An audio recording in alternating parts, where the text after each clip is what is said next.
हाँ, तो आज हम बात करने वाले हैं relative acceleration in vertical direction. मान लो जैसे कि कोई लिफ्ट है, ऊपर जा रही है या नीचे जा रही है, तो उसमें हम कैसे अपना वेट को मतलब वेट बढ़ा हुआ फील करते हैं या वेट हमारा लॉस कैसे होता है। तो आइए हम इसके बारे में जानते हैं। जैसे रिलेटिव वेलोसिटी इन 1D आपने पढ़ा होगा कि अगर कोई दो ऑब्जेक्ट हैं, सेम डायरेक्शन में चल रहे हैं, VA और VB, तो इसमें जिसकी स्पीड ज़्यादा होती है, मान लो VA ग्रेटर देन VB हो गया, तो सेम डायरेक्शन में अगर चलें तो उनकी रिलेटिव वेलोसिटी होती है VA माइनस VB। और यही जब अपोजिट डायरेक्शन में चलते हैं तो ये कैसे चल रहा है, तो जो इसमें रिलेटिव वेलोसिटी होती है वो होगा VA प्लस VB। यानी इस केस में रिलेटिव वेलोसिटी इंक्रीज होता है और इस केस में रिलेटिव वेलोसिटी बढ़ जाती है। जब सेम डायरेक्शन में चलते हैं तो कम हो जाती है और अपोजिट डायरेक्शन चलते हैं तो इंक्रीज।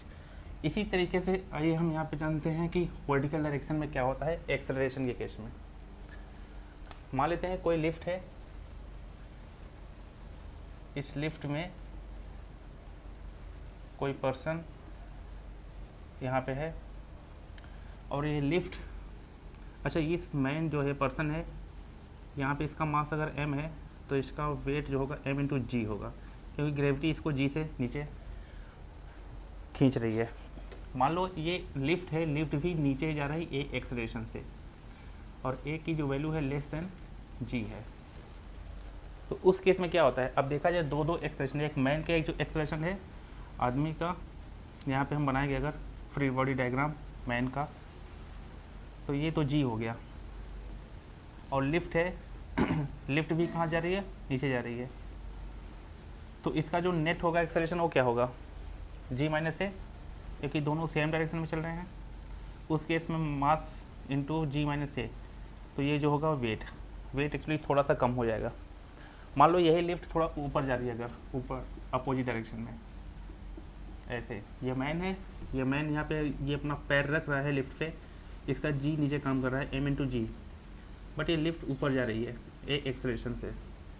अब यहाँ पे मैन हमारा क्या है, ऊपर जा रहा है, मैन ऊपर जा रहा है a से, बट g यहाँ पे काम कर रहा है, g नीचे काम कर रहा है ये, तो दोनों अपोजिट डायरेक्शन में है, तो यहाँ पे net acceleration g plus a हो जाएगा। और इस केस में इसका वेट क्या होगा, मास और नेट एक्सेलरेशन g, यानी कि ये वेट इंक्रीज हो गया, बढ़ गया।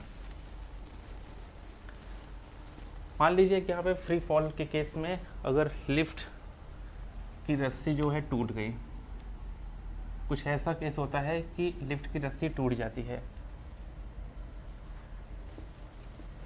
ये लिफ्ट की रस्सी यहाँ से कट हो गई।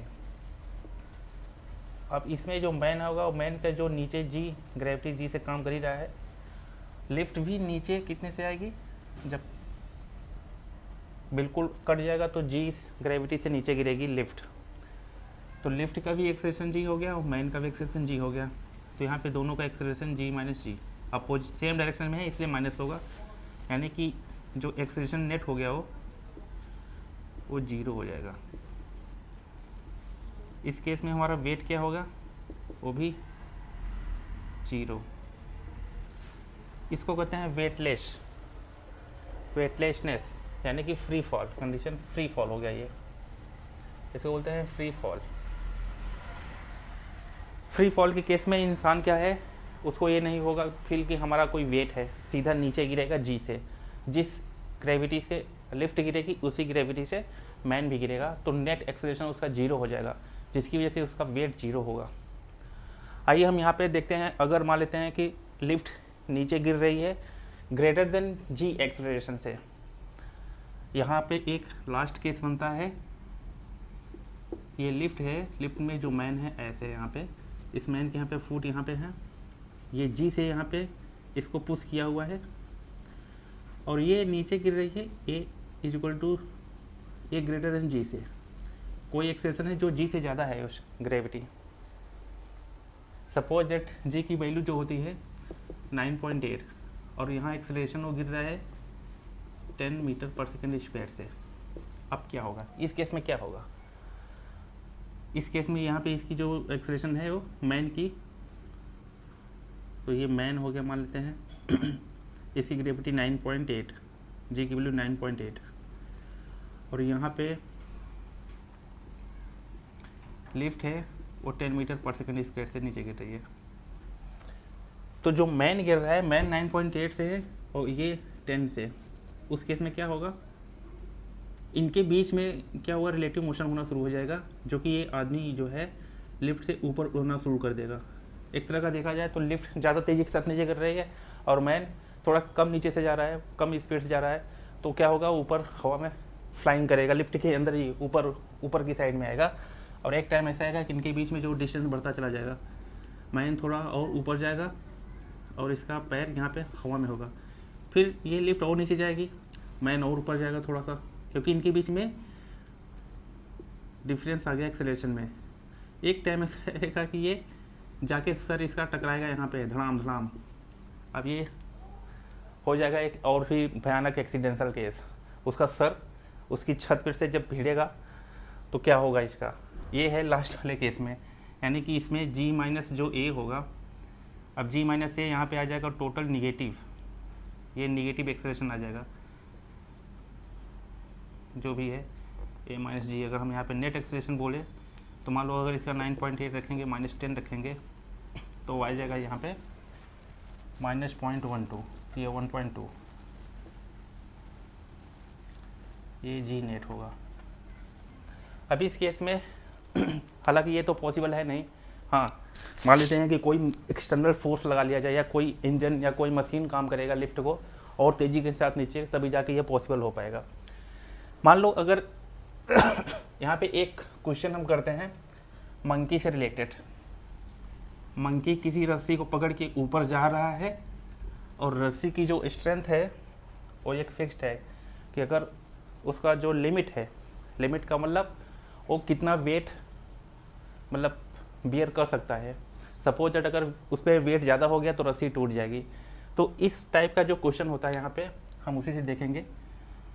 यहाँ पे एक रस्सी है और इसमें एक मंकी है, यहाँ पे लटका हुआ है, इसको पकड़ के ऐसे पकड़ के लटका हुआ है और इसका मास जो है m है, m। सपोज दैट ये केवल लटका भर है, कहीं जा नहीं रहा है। अगर ये इसको पकड़ के लटका है तो इसका जो वेट होगा यहाँ पे m/g लग रहा है। और मान लो रस्सी मैक्सिमम से मैक्सिमम कितना टर्म ये टेंशन झेल सकती है, m/g। m/g से थोड़ा सा ज़्यादा टेंशन होगा तो रस्सी क्या हो जाएगी, टूट जाएगी। तो यहाँ पे देखना है कि अगर ये मान लो कि ये पकड़ के बस लटका भर है और रुका हुआ है, कहीं ना तो ऊपर जा रहा है ऐसे चढ़ते हुए, ना तो नहीं नीचे जा रहा है। अगर नीचे जाएगा तो फिर क्या होता है, ऊपर जाएगा क्या होगा, और बिल्कुल स्ट्रेट यहाँ पे रहेगा तो क्या होगा। मान लो इसकी मैक्सिमम टेंशन m/g झेल सकती है रस्सी। अगर मान लो ये मंकी ऊपर जा रहा है, ऊपर जाएगा तो क्या होगा, एक्सेलरेशन a है, तो इसका नेट एक्सेलरेशन क्या होगा, क्योंकि मंकी का जो नेट एक्सेलरेशन है वो यहाँ पे g है और ये ऊपर जा रहा है a से, तो इसका होगा g+a, क्योंकि अपोजिट डायरेक्शन में है ना दोनों एक्सेलरेशन, ये ऊपर जा रहा है और ये नीचे काम कर रहा है g। तो उस केस में जो इसका वेट होगा वो t ये होगा, जो कि t-t होगा। इस केस में जब ऊपर ये जाएगा तो इसका टेंशन m/g से बढ़ जाएगा, तो उस केस में रस्सी टूट जाएगी। अगर नीचे जा रही है तो मान लो मंकी नीचे जा रहा है, इसको पकड़ा हुआ मंकी यहाँ पे नीचे जा रहा है, ए से नीचे जा रहा है और इसका जी नीचे तो काम कर ही रहा है। उस केस में यहाँ पे नेट एक्सेलरेशन क्या होगा, g-a, और यहाँ पे वेट जो होगा वो जो वेट होगा डबल डैश मान लेते हैं इसको, t। इस केस में मंकी नीचे जाएगा तो उसका वेट और कम हो जाएगा, तो रस्सी टूटने से बच जाएगी। रिलेटिव एक्सेलरेशन में और भी ढेर सारे क्वेश्चन हैं, तो हम नेक्स्ट क्लास में कराएंगे। आज के लिए बस इतना ही।